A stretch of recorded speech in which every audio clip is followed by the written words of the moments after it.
Buenos días, mi nombre es Víctor Pérez Candela, yo soy radiólogo, pero curiosamente y muy interesado en la radiología maxilofacial. Yo conozco al doctor Larena hace más de 30 años y hemos colaborado mucho y he vivido toda la secuencia del CAT. ¿Por qué hemos elegido este tema de rinosinusitis? Recordamos brevemente cómo la Sociedad Internacional de la Cefalea, en su tercera edición del año 2013 de la clasificación, como sabéis, distingue dos grandes grupos de cefaleas primarias, que incluye la migraña, cefalea tensional, cefalea autonómica trigeminal y otras cefaleas primarias. Y dentro de las secundarias, en el apartado 11, como en un cajón desastre, mete la cefalea o dolor facial atribuido al cráneo, cuello, ojos, oídos, senos, dientes, boca u otras estructuras faciales o cervicales. Y si repasáis toda la clasificación, curiosamente hay más de 250 entidades, cosa extraña, lo dejamos ahí. Pero nosotros vamos a hablar de la sinusitis o rinosinusitis. ¿Por qué? Pues porque el otorrino, el dentista, puede tener la oportunidad de descartar las causas de rinosinusitis como responsables de la cefalea. Hacemos una rápida descripción anatómica. Todo el mundo sabe que tenemos 5 pares de senos paranasales, 3 anteriores, que son los maxilares, los etmoidales anteriores o celdas etmoidales anteriores y los frontales, y 2 posteriores, que son los etmoidales o celdas etmoidales posteriores y los esfenoidales. ¿Y cuál es la función de estos senos paranasales, que normalmente están muy aireados? Pues sabemos que están cubiertos de una capa de epitelio ciliado columnar que segrega moco. La cantidad de moco diaria es de en torno a 1 o 2 litros diarios. ¿Y cuál es la finalidad? Humidificar el aire inspirado.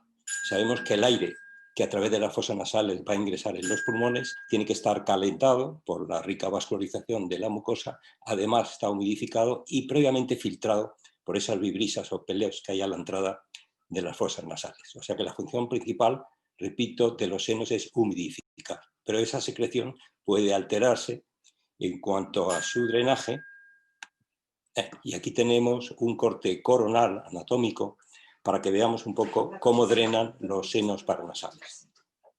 Esos senos paranasales van a drenar las fosas nasales y sabemos que las fosas nasales tienen una cara externa de la que salen unos cornetes, 3 cornetes, el inferior, el medio y el superior. En este corte coronal tenemos aquí representado lo que es la órbita con la grasa periorbitaria, el globo ocular. Aquí tenemos el seno maxilar, que es el más grande de todos, y ese seno maxilar, con todo lo grande que es, resulta que el ostium de salida es un poquito pequeño.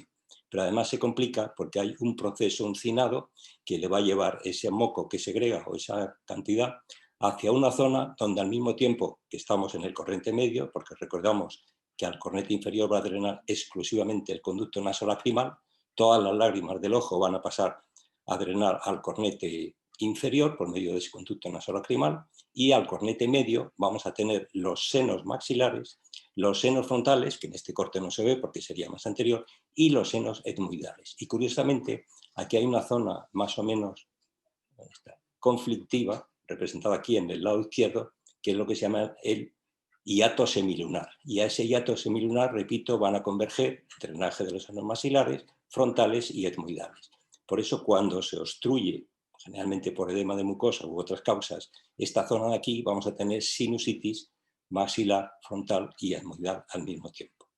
Si ahora queremos ver eso en un plano sagital o parasagital, como estamos viendo aquí, tenemos aquí el cornete inferior, donde hemos dicho que drena conducto nasolagrimal, que vendría por aquí, y al cornete medio, estamos viendo aquí cómo drena el seno frontal, también serían las celdas etmoidales anteriores, y aquí detrás, que este sería el cornete más superior y posterior, vemos aquí el receso esfenoidal, donde va a drenar las celdas etmoidales posteriores y el seno esfenoidal.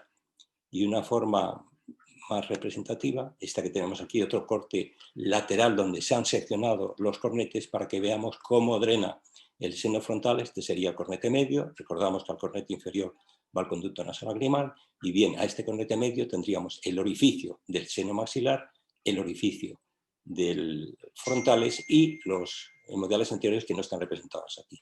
Sí, el seno esfenoidal, que lo estamos viendo por aquí, cómo va a drenar al cornete más superior e inferior. Pues, ¿qué es la rinosinusitis? Y hablamos de rinosinusitis porque la mucosa que tapiza los senos y nasal se inflama conjuntamente. De ahí el término no solo de sinusitis, sino rinosinusitis. ¿Cuáles son las causas? La más frecuente es la viral, pero puede ser bacteriana, alérgica, vasomotora o reactiva. ¿Y cómo se clasifica la rinosinusitis? Pues en función de la duración, en aguda, subaguda, crónica y recidivante. ¿Y qué clínica van a dar esta sinusitis? Pues como se acumula moco dentro del seno y que no puede salir, eso produce dolor. Y ese dolor generalmente podemos ver a la presión local, bien en las mejillas cuando los senos maxilares están afectados, bien en la frente cuando son los frontales, cuando son los etmoidales anteriores suele ser una molestia entre los dos ojos y el problema es que cuando es los etmoidales posteriores o los esfenoidales suele ser en la zona suboccipital o del vértice. Afortunadamente, la cefalea como tal es excepcional, porque la mayoría de las rinosinusitis son virales. Cuando ya la rinosinusitis se complica con bacterias, puede dar tos, puede dar secreción mucosa y es cuando da más frecuentemente cefalea. Aquí tenemos un corte coronal esquemático para que veáis la diferencia entre el lado derecho y el lado izquierdo. Aquí tenemos un seno maxilar con su opción de salida, el proceso uncinado, el cornete inferior, todo esto es normal y la mucosa. Y aquí vemos el cornete medio. Pues bien, en el lado izquierdo vemos cómo la mucosa está completamente engrosada. Ese engrosamiento de la mucosa, que generalmente primero es viral y luego, debido a la obstrucción, veis aquí cómo se va a acumular la secreción, se infecta con bacterias y es cuando es mucho más compleja, puede dar fiebre, como hemos dicho, fiebre, tos, secreción mucosa, etc. ¿Y esto qué interés tiene para el dentista? Pues sabemos que la rinosinusitis es un diagnóstico clínico y solamente va a requerir estudios de imagen en los casos complicados. Y de ellos fundamentalmente es la tomografía serial computarizada. Hoy día, como ya muchos dentistas tienen tomografía volumétrica dental de adcónico, pueden hacer estos estudios o enviarlos a un gabinete radiológico. En los casos más complicados, que ya se saldría un poco de lo habitual, podríamos utilizar la resonancia magnética. Pero fijaros, en una ortopantomografía estándar que maneja muy fácilmente todos los dentistas, sabéis que los senos maxilares normalmente están aireados y por eso lo vemos negro, tiene menor densidad que las estructuras óseas. Pero debido a la superposición de estructuras que hay en la cara, hace que la definición no sea muy buena. A veces, incluso, se puede encontrar este tipo de alteraciones dentro de lo que es el seno maxilar, unas estructuras de contornos bien delimitados, redondeadas. Aquí veis una en el seno maxilar izquierdo y aquí veis otra en el seno maxilar derecho. Esto, que generalmente no dan clínica, pero que puede llamar la atención, corresponde a quistes mucosos de retención. La mucosa se engruesa de forma caprichosa, se mantiene mucho tiempo ahí y no tiene gran importancia. Esto no da clínica, pero es un hallazgo que os podéis encontrar y no tiene gran importancia. Ahora, cuando queremos estudiar realmente bien los senos, necesitamos la tomografía computarizada. Y aquí os voy a mostrar primero imágenes normales. Este sería un corte semiaxial, donde estamos viendo la aireación normal del seno maxilar derecho, la aireación normal del seno maxilar izquierdo. Esto que veis aquí es el conducto nasolacrimal, que generalmente tiene una mucosa bastante importante, por eso lo veis así. A veces se ve un orificio central de aire, porque puede pasar, y esto sabéis que van a drenar las lágrimas a los cornetes inferiores. Aquí tendríamos el septo nasal y parte de los cornetes medios. En el corte coronal tenemos una visión más parecida a lo que hemos visto antes anatómicamente. Aquí tenemos una órbita, la otra órbita. Este sería el seno maxilar derecho, conducto infraorbitario. Aquí tenéis el seno maxilar izquierdo, bien aireados, el tabique nasal, los cornetes inferiores que recordad drenan los conductos nasolacrimales, y aquí arriba tendríamos el cornete medio, que en este caso se llama concha bullosa porque están aireados, normalmente no están aireados, y aquí drenarían, en este hiato semilunar, está la flecha, los senos frontales y los etmoidales anteriores. Todavía podemos tener un estudio más completo, aquí donde tenemos un corte coronal, un corte sagital y un corte axial. El corte coronal ya lo hemos delimitado, seno maxilar derecho, seno maxilar izquierdo, bien aireados, cornete inferior, tabique nasal, el proceso uncinado, veis aquí la bulla etmoidal, parte de los senos frontales, la crista Galli, y en este corte sagital estamos viendo la aireación de los senos esfenoidales, cornete inferior, cornete medio, los etmoidales, el frontal, y este es muy interesante.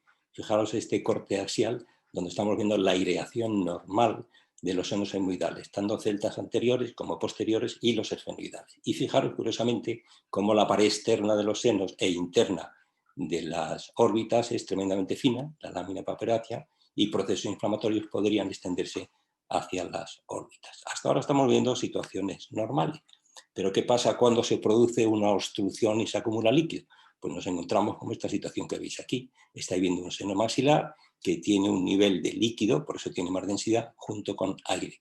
También está afectado los etmoidales y vemos como aquí hay una obstrucción en el hiato semilunar, este sería el cornete inferior, por tanto el drenaje del frontal, que aquí no se ve, etmoidal y maxilar estarían afectados. Igual sucede en el lado izquierdo, estamos viendo el cornete inferior, los senos maxilares y vemos aquí cómo hay un acúmulo de líquido y un poquito de aire y aquí arriba.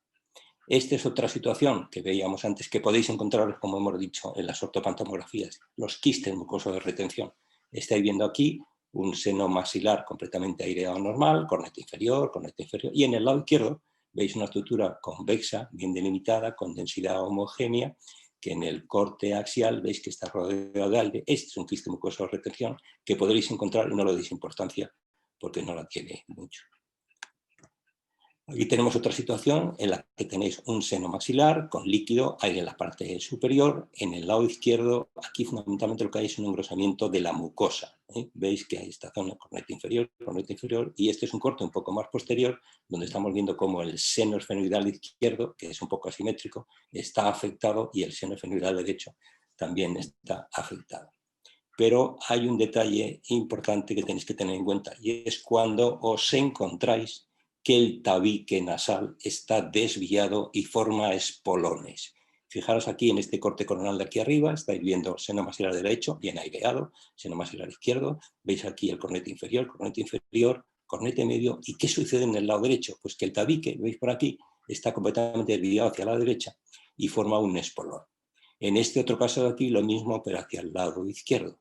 Cuando este espolón coincide con que este paciente hiciera una inflamación de los senos de las paredes de la cavidad nasal, produciría una compresión y eso se ha demostrado que es una de las causas de cefalea cuando el tabique nasal comprime las paredes laterales correctas. Y la explicación es muy sencilla, como todo esto sabemos que está inervado por parte sensitiva del trigémino y el trigémino inerva la parte supratentorial de las meninges, de ahí el que se produzca la cefalea. Recordar que hay dentro del cráneo hay un compartimento supratentorial y un infratentorial. El infratentorial es territorio de las tres primeras ramas cervicales, primera, segunda y tercera, y del vago, mientras que el resto supratentorial es territorio de las ramas meningeas 1, V1 y V2 y son responsables de la cefalea. Aquí tenéis un esquema para que veáis la meninge con las ramas nerviosas trigeminales, el mismo que tenéis por aquí, y con esto creo que queda un poco explicado la posibilidad que tenéis de descartar una cefalea como causa, aunque no va a ser frecuente, del CAT, y es algo que al dentista le va a venir muy bien. Y sin más, pues muchas gracias a todos y aquí estamos. Quiero decir que tengo el gran orgullo y el placer de ser miembro de honor de la SEDIAM, que me nombraron el año pasado, con lo cual estoy tremendamente orgulloso. Muchas gracias.